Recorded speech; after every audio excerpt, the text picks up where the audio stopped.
welcome to Experts Corner. I'm your host, Mahin Jaffrey. We are joined by our expert and analyst, Mr. Farrukh K.Pitafi. Thank you for joining in, sir.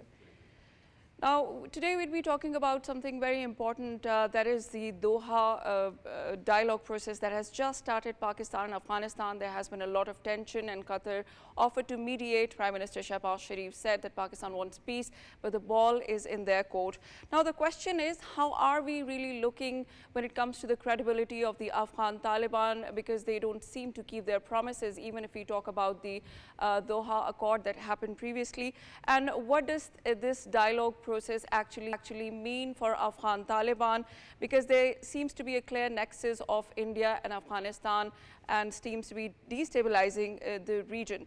And we'll be discussing the geopolitical and geostrategic situation of the entire region as well. Also, we know that the cabinet meeting has been concluded, which was chaired by Prime Minister Shehbaz Sharif, and the key highlights were at Taliban regime's request and mutual consent, government of Pakistan and Afghanistan Taliban regime decided to implement a temporary ceasefire. Pakistan greatly values dialogue and diplomacy and mutually beneficial relationship with Afghanistan.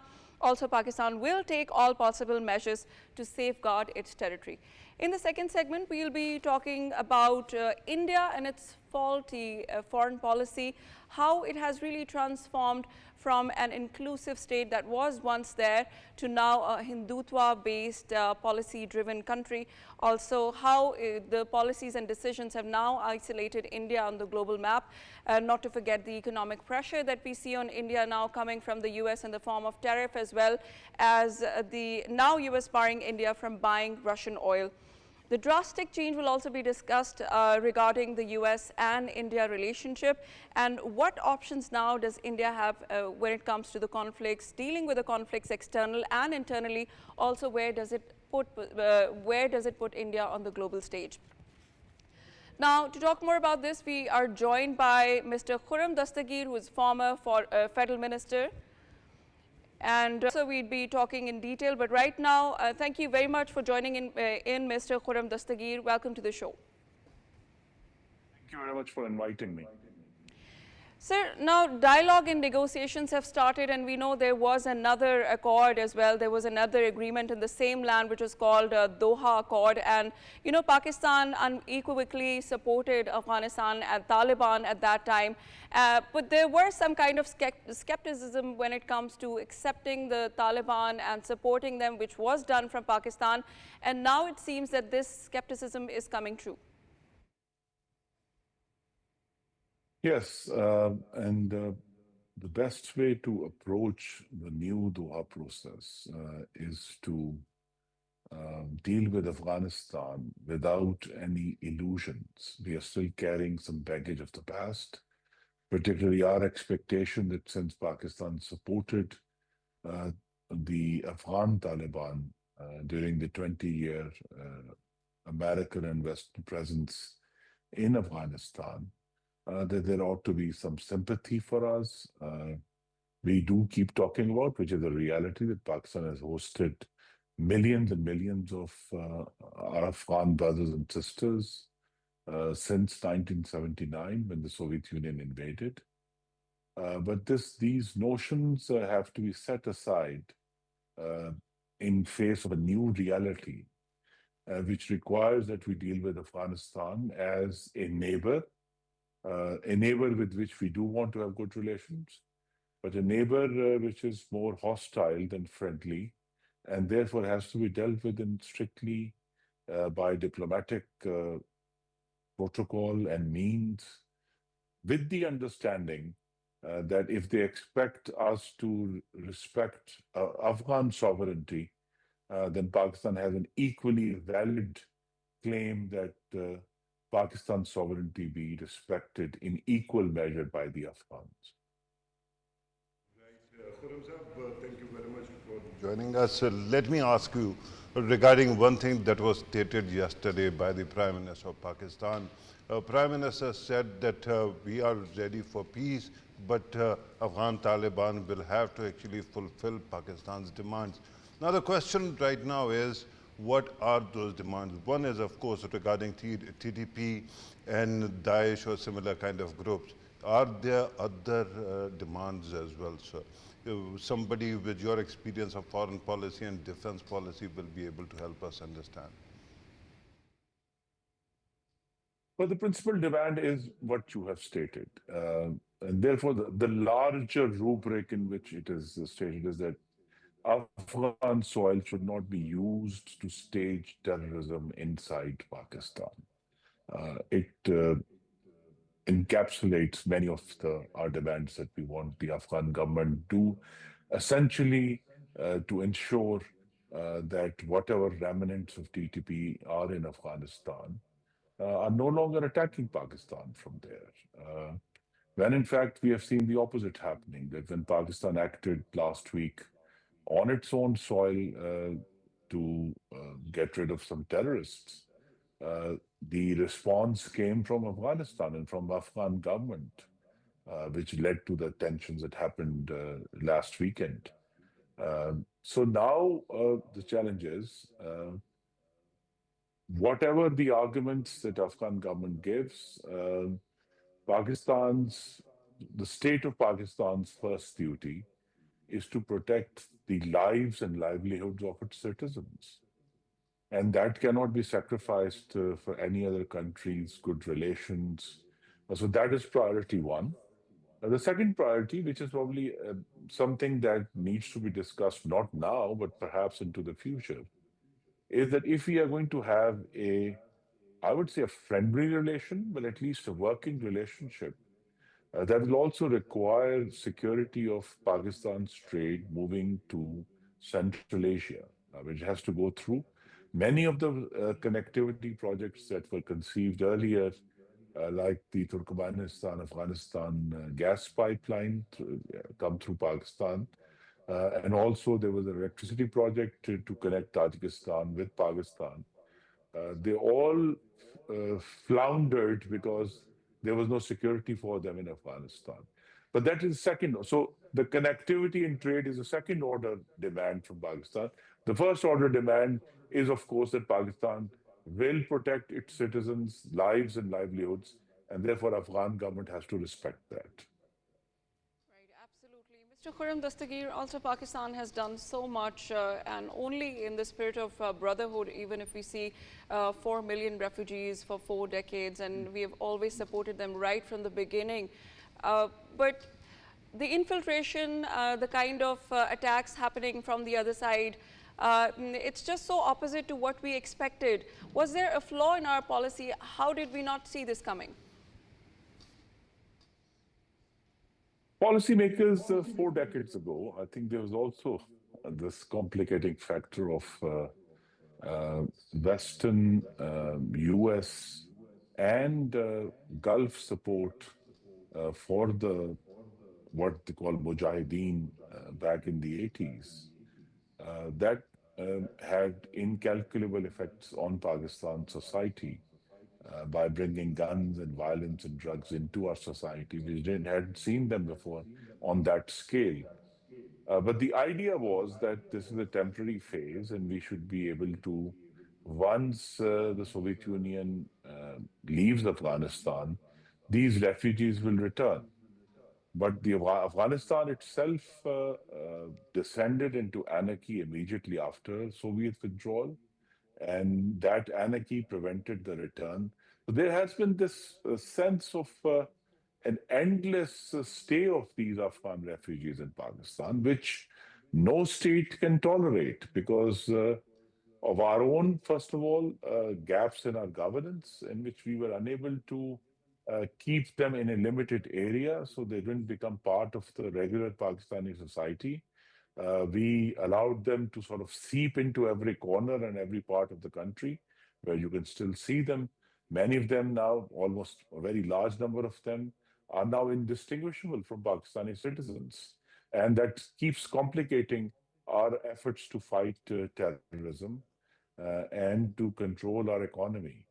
So it's this whatever illusions or self-delusions or some pleasant thoughts we used to have about our Western neighbor have to be set aside, and we have to deal with them realistically as, of course, they are an Islamic society, but a neighbor which, if it wants to have its sovereignty respected, will have to respect Pakistan's sovereignty.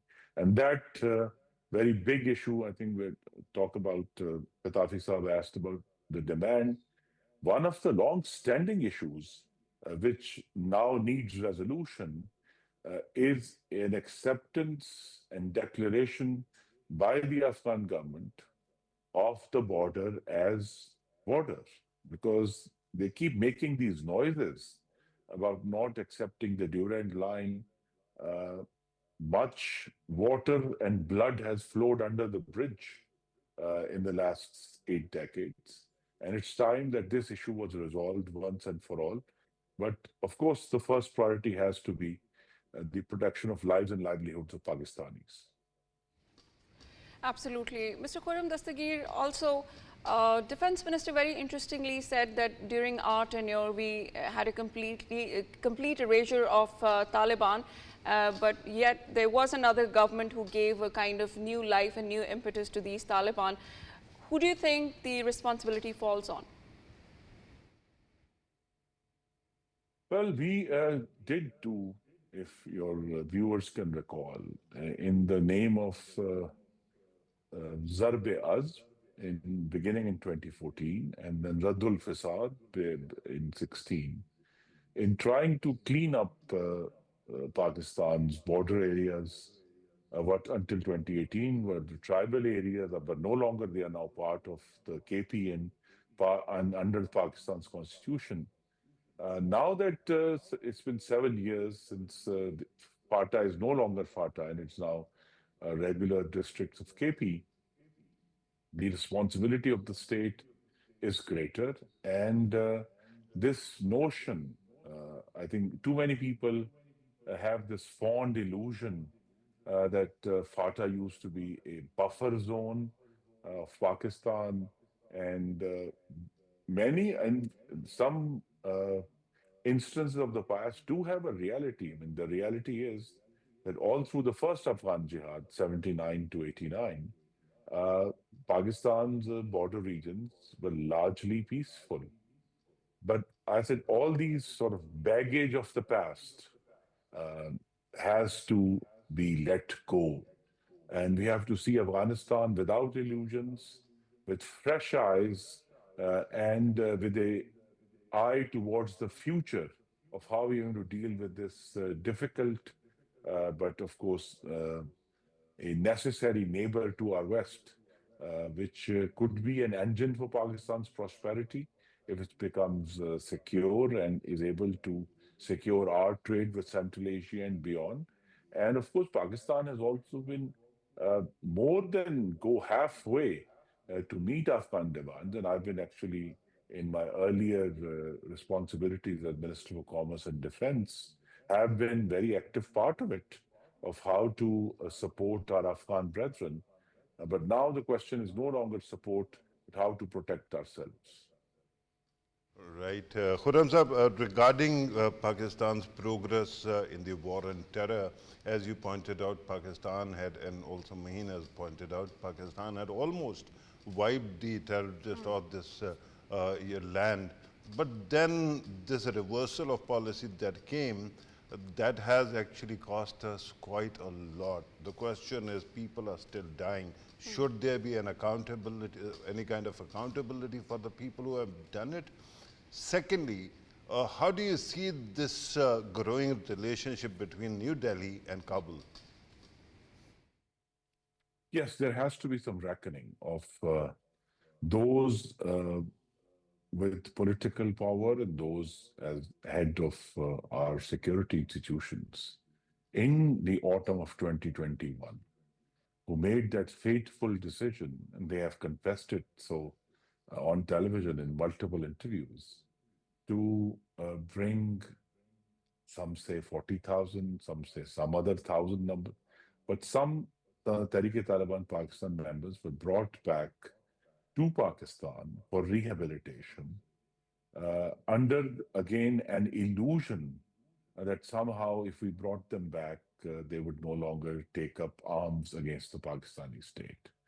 So yes, there has to be a reckoning. And now, in the ensuing 4 years, we have seen this bloody upsurge of terrorism in KP and in Balochistan. Some reckoning has to take place of those in political power and in military power at that time. At least, I think in many of these cases from the past, the issue is not to punish, but to get to the facts, get to the thinking of why that happened so that we do not make that mistake again. And something like a truth and reconciliation, that we hold those people accountable. They do confess to their responsibilities, but necessarily doesn't have to be a punishment and penal process. The second thing is that India has always been a massive presence in Afghanistan. We have been talking about it for many years. There was this rumor some years ago that India has made, I don't know, 30 consulates along the Pakistan border. But even during the US presence in Afghanistan, and I've been a witness again personally uh, in Kabul of how effective that presence was, that India has been a major presence in Afghanistan. What we thought that the Taliban government, when it comes in, will be less friendly towards India. I think that's another illusion that lies shattered on the floor. So we have to realize that India has been and is a uh, has a long-term relationship with many Afghan governments and even with Taliban who were opposed to them in the past, now have embraced them for their own purposes. And it just completely, again, reinforces the notion that India will use whatever means necessary and has been using the soil of Afghanistan to stage terrorism both in Balochistan and in KP. It's just that that relationship, which probably was under the radar, is now fully into the open. And again, that's another illusion that we have to get rid ourselves of. Right. Mr. Khurram Dastgir, also tell us how do you think this agreement is going to be a little different or maybe perhaps more different from the previous one because they have failed to keep their promise. It was said that they're not going to be, allowing any foreign element to be operating from their soil yet. It has happened again and again, and even today we are fighting that. How do you think this agreement is going to be any different from the last one? We're talking about the credibility. Well, this agreement comes after the events of the past 10 days, in which Pakistan has demonstrated its resolve to take the war to the Afghan side, and the Afghans know it. They requested ceasefire, the temporary ceasefire that happened 2 days ago. So they are more aware of Pakistan's resolve, and I'm, if you can't say happily, but more hopeful that Pakistan has now finally given up on any notion of a Islamic brother country and is going to deal with Afghanistan as a neighbor. Uh, and this new realistic understanding in Pakistan will, I believe, can lead to a long-term ceasefire now that Afghanistan knows that Pakistan's resolve is strong. Absolutely. When we were talking about India and Pakistan and Afghanistan, Taliban, they have a close nexus. They'll be used as proxies. And the Pakistan is, of course, saying this happened on the request of Afghanistan. There's another war game happening on the social media when we talk about the hybrid warfare. India is involved, of course, a lot of propaganda where they're saying completely opposite things on the social media. Yes, so it's also this new uh, understanding of the war theater, which doesn't just require missiles and bombs and other kinetic action space as the actual land. So it's, I think Pakistan in Mark-i-Haq performed admirably and continues to through its information operation. A very effective counter arguments and counter narrative to what our Indians have been doing. And India has, in recent months, lost credibility. So they will, of course, continue to make that effort. But Pakistan now has demonstrably more credibility than India. And we should be aware that this effort in the information space is as important as the effort in the kinetic space. Right. Also, tell us how can we, there's a delusion going on. There's an Indian mindset when they cannot just accept the defeat in the Mark-i-Haq. Since you mentioned Mark-i-Haq, they need to play now a card they'll be using, and every opportunity that is available to them. What are we expecting from these proxies collectively? Well, I think we as a nation have to realize that what we have seen from Afghanistan in recent days is actually an Indian offensive. That is, India is at war with Pakistan, not just the fact that they have the capability through Afghanistan to attack us from the Western Front. That's what they have been doing. So it's this also a deeper understanding of how the Taliban have found it convenient to attack a country which has been so friendly to them and has offered its soil for their refuge and support so many years. Is that India is at war with us? We should understand. And since they have failed to bring us down directly as they tried to in Mark-i-Haq, they will double their efforts to hit us on the western side. So we should in fact expect more attacks both in KP and in Balochistan. And therefore that requires for us, for our armies who have now had long training on the western borders, is to be in constant state of alert on both the eastern and the western border. But I can give my personal opinion that India will continue to use its western proxies rather than attack us directly. Right. Regarding this also, I actually wanted to look into the inner dynamics of Afghan Taliban. Of course, everybody keeps on talking about them as a monolith, but there seems to be a very interesting dynamic. Mullah Habibullah seems to be a wall at this moment, doesn't seem to be in contact of anybody. Haqqani seem to be cut out of the power structure. And Mullah Yaqub who is now leading the delegation at Doha. He is also, it seems that he is also for a power play, and that seems to be his entire game, that he wants to elevate himself through this kind of aggression. Do you think that in that dynamic, it will be possible for Doha to produce any concrete results? The fragmentation of the Taliban, which has been there since day one, but it's becoming more prominent, and now that their economic troubles are rising,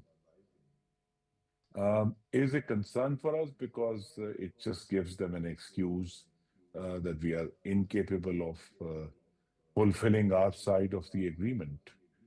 But Pakistan has made the mistake in the past of finding a favorite faction.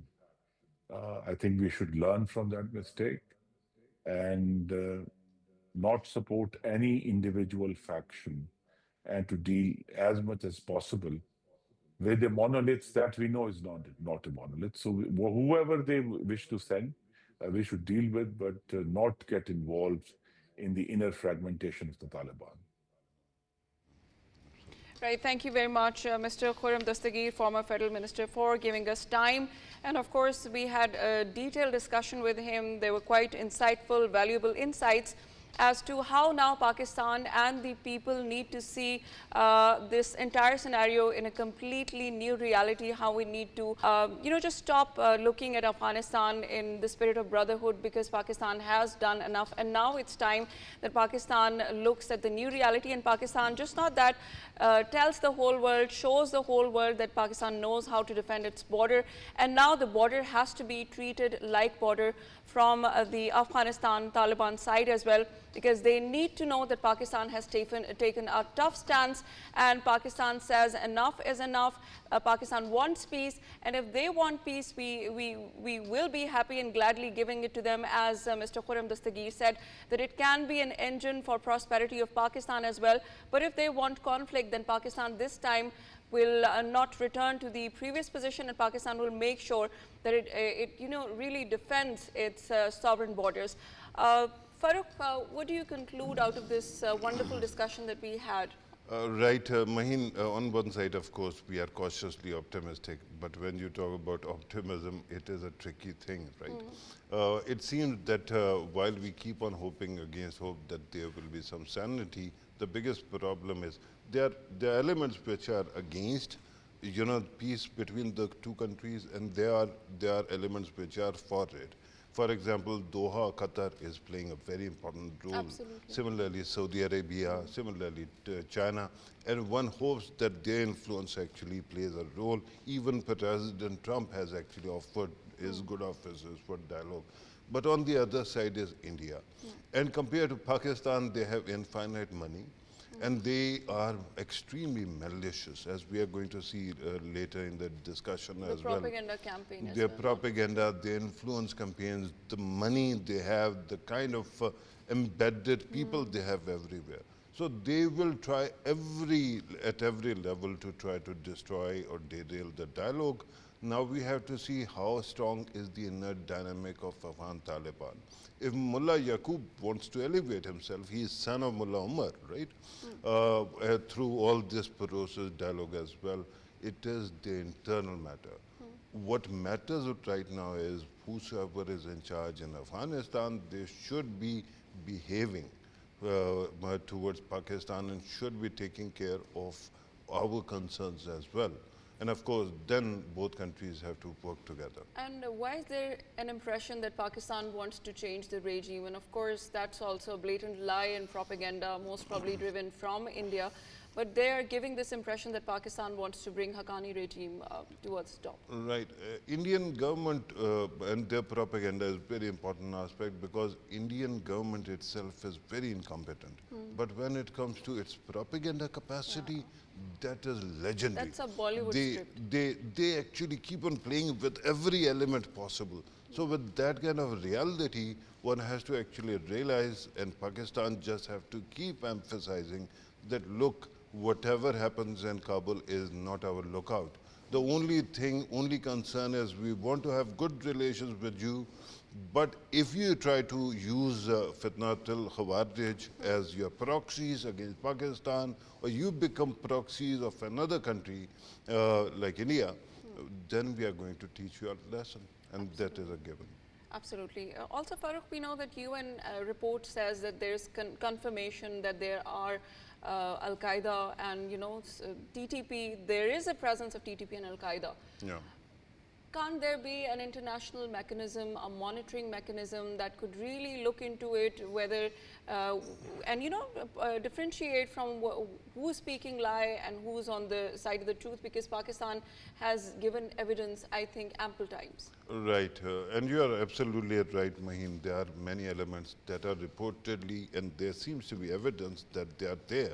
Al-Qaeda is there, TTP, as you pointed out, Daesh or ISKP is there, and that is not all.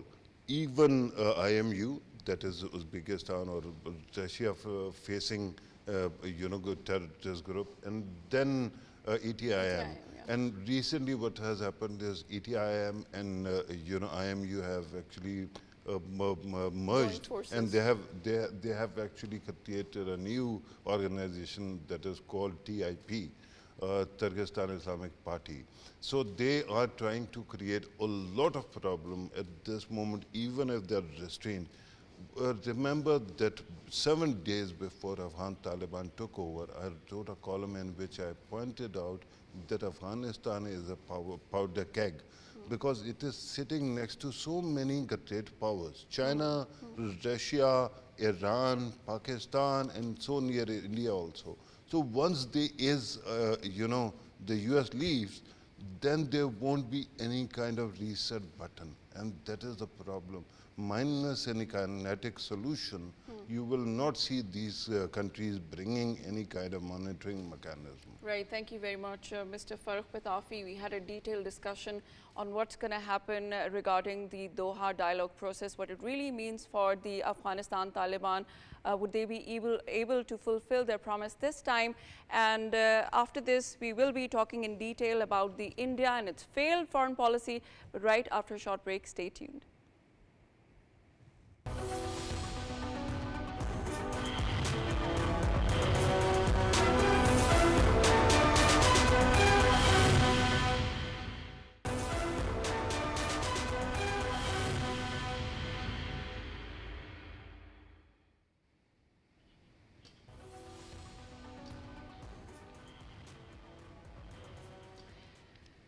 Welcome back. Now we'd be taking a look at India's faulty foreign policy. But to let you know, we have already Mr. Farrukh Pitafi in studio with us. But we are also joined by Dr. Raja Qaiser Ahmed from UK, foreign affairs expert. Thank you so much for joining in, sir.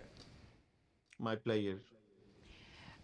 How do you think, how far can New Delhi go in order to alter its foreign policy and energy policy? Because it seems that India is now isolated, and not to forget the economic pressure.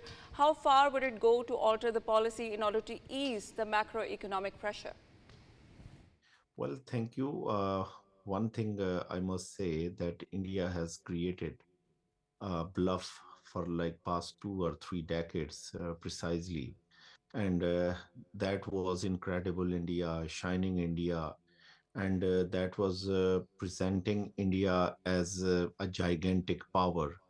And that was, an over exaggerated, presenting an over exaggerated image. So that has got dashed down in the wake of this recent standoff, which took place between India and Pakistan on May 9th and 10th. So the kind of foreign policy rhetoric which India has polemicized and which India has trumpeted over to last 2 decades and under BJP in particular. So that has gone in tatters. You would see that Indian foreign policy, it lacked a substance. And now what we see, it's not actually a failure of Indian foreign policy, but it's actually Indian foreign policy in real. So this was the reality of Indian foreign policy. These were the actual underpinnings of Indian foreign policy, which have been wrongly brandished globally, and the way, as I said, that India has created foreign policy hawks. So that is getting a checkmate. That is getting a reality check. So you would see that India's relations with the United States, they are at an outright decline. India's relationship with Russia, they are no longer that cordial as they used to be. And you see the outlook of India's foreign policy within the region. Again, you see that India, it had been supporting and abetting Hasina Wajid's government within Bangladesh, which India no longer enjoys that privilege. Now there is no longer a pro-India government in Bangladesh. Now India is trying to make inroads in Afghanistan by supporting Taliban-led government, which I'm sure it's going to be counterproductive again, because the kind of denial which India exhibits in its foreign policy, making a departure from the ground realities, that I guess would have long-term impinging over India's foreign policy. And this is, I guess, the high time where India's foreign policy calculus are the people who are they are at the helm of the affairs, they need to reconsider that their foreign policy matrix, it has been an absolute and outright failure. Absolutely. Now, let's come to another topic, which is more like a breaking news in India's channel, especially today. We see two conflicting statements. One is coming from Donald Trump, where he says that Prime Minister Modi has assured that he's not going to buy Russian oil. On the other hand, Ministry of External Affairs has indirectly denied this. Why are we looking at these two conflicting statements, number one? And number two, where is Prime Minister Modi? Why is he quiet and silent on this? The kind of disingenuous behavior which India has exhibited in its foreign policy in the recent times, it's flabbergasting. I mean, it's mind-boggling. They are running with the hare and chasing with the hound. So this kind of confused foreign policy metrics, this is not gonna give them any dividend, because you see the Donald Trump, he's pretty offended with India, and then that too for the obvious reasons, because it was India who has requested President Trump to intervene and to execute a ceasefire when they were getting a lifelong embarrassment. But when after that it has been achieved, they never made a mention of that, or they are actually trying to create an impression that America had not played any role of a crisis stabilizer in the situation. So President Trump has taken that as an offense. So that's why you would see that he is taking India to cleaners. He is going with an onslaught against India. In almost every speech where he mentions South Asia, he says that he was the one who has brokered a ceasefire between India and Pakistan. And he always mentions that India has lost this number of planes. So, and then now when I think, when we tend to look at India's foreign policy behavior, so it all started with the Ukraine war, where the world expected India to support version and the narrative of the Western powers. But India, you would remember the speech which Mr. Jaishankar has made at Davos Forum, where he said that the world is no longer sitting on the edge, or India does not see its foreign policy metrics through the Eurocentric perspective. So, and then India went on it and purchased oil from Russia, and all of that things, they have culminated, and then this present fight between India and Pakistan, that has led to a kind of a volcano eruption. So in which you see that India is at the receiving end, and India is getting onslaught, and then for all right reasons. Absolutely. Mr. Raja, one quick last question. We know that so much is happening from the US side, and India is under a lot of pressure, and US can do, of course, a lot of other harm as well, starting with the visa fee, then the tariff, then the barring from Russian oil. What could you quickly conclude for us if India fails to fulfill the demands of the US? What could be the consequences for India? What would be the consequences for India, India, if it as I fails to said, that fulfill.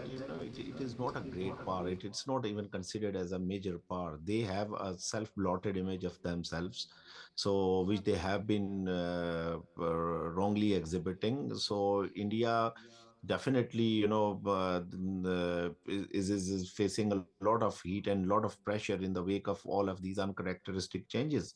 So the kind of punitive behavior from Trump-led administration, slapping India with a lot of things which could not have been imagined otherwise a year or so ago. So, but like we used to always say that, and in that in US press, things against Israel, they used to get published, but an editorial or story against India, it was a far-fetched idea that it would get published. So that was the kind of Indian lobby. Right. Thank you very much, Dr. Raja Qaiser Ahmed from UK, Foreign Affairs expert, for joining us and letting us know your views and valuable insights. Farrukh, coming to you very quickly, what have we concluded from this powerful and wonderful discussion on India's failed foreign policy? Yeah, India's failed policy will continue because the people who are there don't have chops, right? India's capacity basically used to be its diplomacy because it used to serve the national interest. After the arrival of Narendra Modi, it has become one man's shop, and it is merely for one person's benefit. When you are going to promote one man's interest, what happens, his likes, dislikes become policy. And that is going to have a negative impact. Earlier, Raja Sahab he mentioned hair, and he also mentioned hounds. So I'm going to characterize India today under Modi as a hair-brained hound. It has brain of a hare, and it has a body of a hound. So a lot of power when it comes to physical no capacity, and almost no brain, right? No brain, yeah. So whatever they do, they cause bedlam.